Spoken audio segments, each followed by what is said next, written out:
কিংবা কাছে কিংবা দূরে যে যেখানে বসেই ঢাকার ঐতিহ্যবাহী মোহাম্মদপুর কলিকাতা হারবালের স্বাস্থ্য বিষয়, রোগ বিষয় ভিডিও বার্তা দেখতেছেন অথবা পরবর্তী দেখবেন, সকলকে জানাই আন্তরিক শুভেচ্ছা ও অভিনন্দন। বন্ধুগণ, আজকে একটি বিষয় নিয়ে আসলাম, সেটি হলো পনির। অনেকে পছন্দ করে খান, আবার অনেকে খান না, কিন্তু পনির খাওয়ার উপরে জানলে আপনি অবাক হয়ে যাবেন। আজকে বিষয়বস্তু হলো পনির। পনির কীভাবে তৈরি হয়? অনেকে আছেন দুধ বা দই খাওয়া পছন্দ করেন না, আবার কিন্তু শরীর বাঁচানোর জন্য এসব খাবার খুবই প্রয়োজন। এইসব ভালো না লাগলেও রোজ আপনার খাওয়ার তালিকায় আপনি রাখতে পারেন পনির মাখনি, মটর পনির, শাহী পনির অথবা পালক পনিরের মতো পদ। তা না হলে খুবই বিপদ, কারণ শরীরকে বাঁচাতে এমন কিছু উপাদান প্রয়োজন হয় যা দুধ অথবা দুধ জাতীয় খাবারে বেশি মাত্রা খাওয়া উচিত বা খাওয়া থাকা লাগে। তাই দুধ থেকে দই, আবার দই অরুচি থাকলে পনিরের সঙ্গে বন্ধুত্ব পাতানো ছাড়া আর কোনো উপায় নেই। তাহলে কি করতে হবে? আপনাকে আমাকে পনির খেতে হবে, দই না খান, দই পছন্দ না করেন। একাধিক কেস স্টাডিতে বলা গেছে যে প্রতি 100 গ্রাম পনির রয়েছে কম বেশি, বিশেষ করে 1803 গ্রাম প্রোটিন এবং 20.8 উপকারী ফ্যাট এবং 2.6 গ্রাম মিনারেল, এছাড়াও ক্যালসিয়াম, এনার্জি তো অবশ্যই আছে। তো বন্ধুগণ, এমজি, ফসফরাস এবং আরো অনেক উপকার থাকে এই পনিরের ভিতরে। প্রসঙ্গত এই সবকটি উপাদান নানাভাবে শরীর উপকার লেগে থাকে। বিশেষজ্ঞের মতো একাধিক রোগকে দূরে রাখতে পারে পনির খাওয়ার গুণে। পনিরের কোনো বিকল্প না বললেই চলে। পনির দিয়ে বানানো নানা পদ খাওয়া শুরু করলে সাধারণত শরীরের যে কোনো উপকারগুলো অবশ্যই পাওয়া যায়। নাম্বার 1 সেগুলো কি কি? 1 নম্বর, শরীরে এনার্জি বা ক্লান্তি দূর হয় এবং এনার্জি তৈরি হয়, ক্লান্তি দূর করে।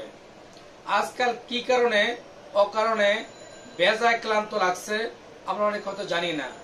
তাহলে রোজ আপনি খাদ্য তালিকায় পনির রাখতে পারেন। বন্ধুগণ, দেরি করবেন না, কারণ একাধিক গবেষণা দেখা গেছে নিয়মিত পনির খাওয়া শুরু করলে শরীরে এমন কি উপাদান তৈরি হয় এবং শরীরে অত্যাধিক এনার্জি সৃষ্টি হয় এবং শরীর রোগ প্রতিরোধ ক্ষমতা বাড়ে এবং বিশেষ করে আর্থ্রাইটিসের মতো রোগের কষ্ট কমে যায়, মানে বাতের ব্যথা কমে যায়।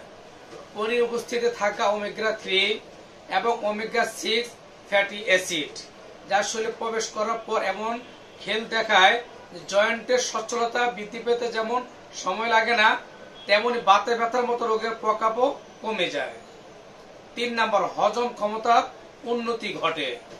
অনেকে অল্পতেই যাতে গ্যাস অম্বল হয়ে যায়, তা নিয়মিত পনির খেলে দারুণ উপকার পাওয়া যায়। বন্ধুগণ, আসলে এই পনির খেলে বিশেষ করে খাবারটি হচ্ছে প্রচুর পরিমাণে ফসফরাস, যা হজম সহায়ক এবং আপনার হার্ট অ্যাটাকের এবং স্বাস্থ্য উন্নতি ঘটে। বিশেষ করে শুনলে অবাক লাগলো, এবার একাধিক গবেষণা দেখা গেছে হার্টের কর্মক্ষমতা বাড়াতে বিশেষ ভূমিকা পালন করে পনির খাওয়ার গুণে। তো বন্ধুগণ, আর দেরি না করে এখন থেকে ফুল ফ্যামিলি, বাচ্চা ছেলে মেয়েদেরকে পনির খাওয়ার অভ্যাস করে তুলুন। আটটু কথা না বললে নয়। নাম্বার 5, ফলেটের ঘাটতি মেটে। অনেক মা বোন গর্ভস্থ ভাবী মায়েদের শরীর গঠনে উপাদান বিশেষ কাজ করে। তো বন্ধুগণ, বিশেষ ভূমিকা পালন করে গর্ভবতী মা ও বোনেদের। বিশেষ করে হাড় শক্তপোক্ত হয়। শরীরে ক্যালসিয়াম ঘাটতি দেখা দিলে একাধিক যেমন হাড় দুর্বল শুরু করে যায়, সেই সঙ্গে কোলন ক্যান্সার আক্রান্ত হওয়ার সম্ভাবনা বৃদ্ধি পায়। তাই এই কোলন ক্যান্সার, হাড় এবং আপনার শরীর শক্তি বৃদ্ধি করে পনির খাওয়ার গুণে। বিশেষ করে মস্তিষ্কের ক্ষমতা বৃদ্ধি পায়।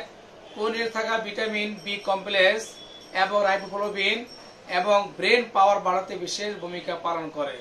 সেই সঙ্গে শরীরে এনার্জি ঘাটতি না হয় সেদিকেও খেয়াল রাখা প্রয়োজন। প্রোটিনের চাহিদা পূরণ হয়, পেশির উন্নতির কাজে লাগে, তেমনি শরীরের অন্দরে অনিয়মিত ঘটে চলা নানা গুরুত্বপূর্ণ কাজ করে এই পনির খাওয়ার গুণে। তো বন্ধুগণ, তাই তো দেহে যাতে উপাদানের ঘাটতি কোনোভাবে না হয় সেদিকে আমাদের সকলের খেয়াল রাখা উচিত। তাহলে এখন থেকে পনির খাবো, দুধের থেকে পনির তৈরি হয়, এই পনির খাওয়ার গুণে আমার এই সমস্ত রোগের সমাধান মিলবে। তো বন্ধুগণ, আমার প্রিয় দেশবাসী, আমার ভিডিও ভালো লাগলে অবশ্যই লাইক কমেন্ট শেয়ার করবেন, অন্য বন্ধুদেরকে, অন্য ভাই বোনদেরকে দেখার মতো সুযোগ করে দিবেন। তো আল্লাহ হাফেজ, আসসালামু আলাইকুম ওয়া রাহমাতুল্লাহ।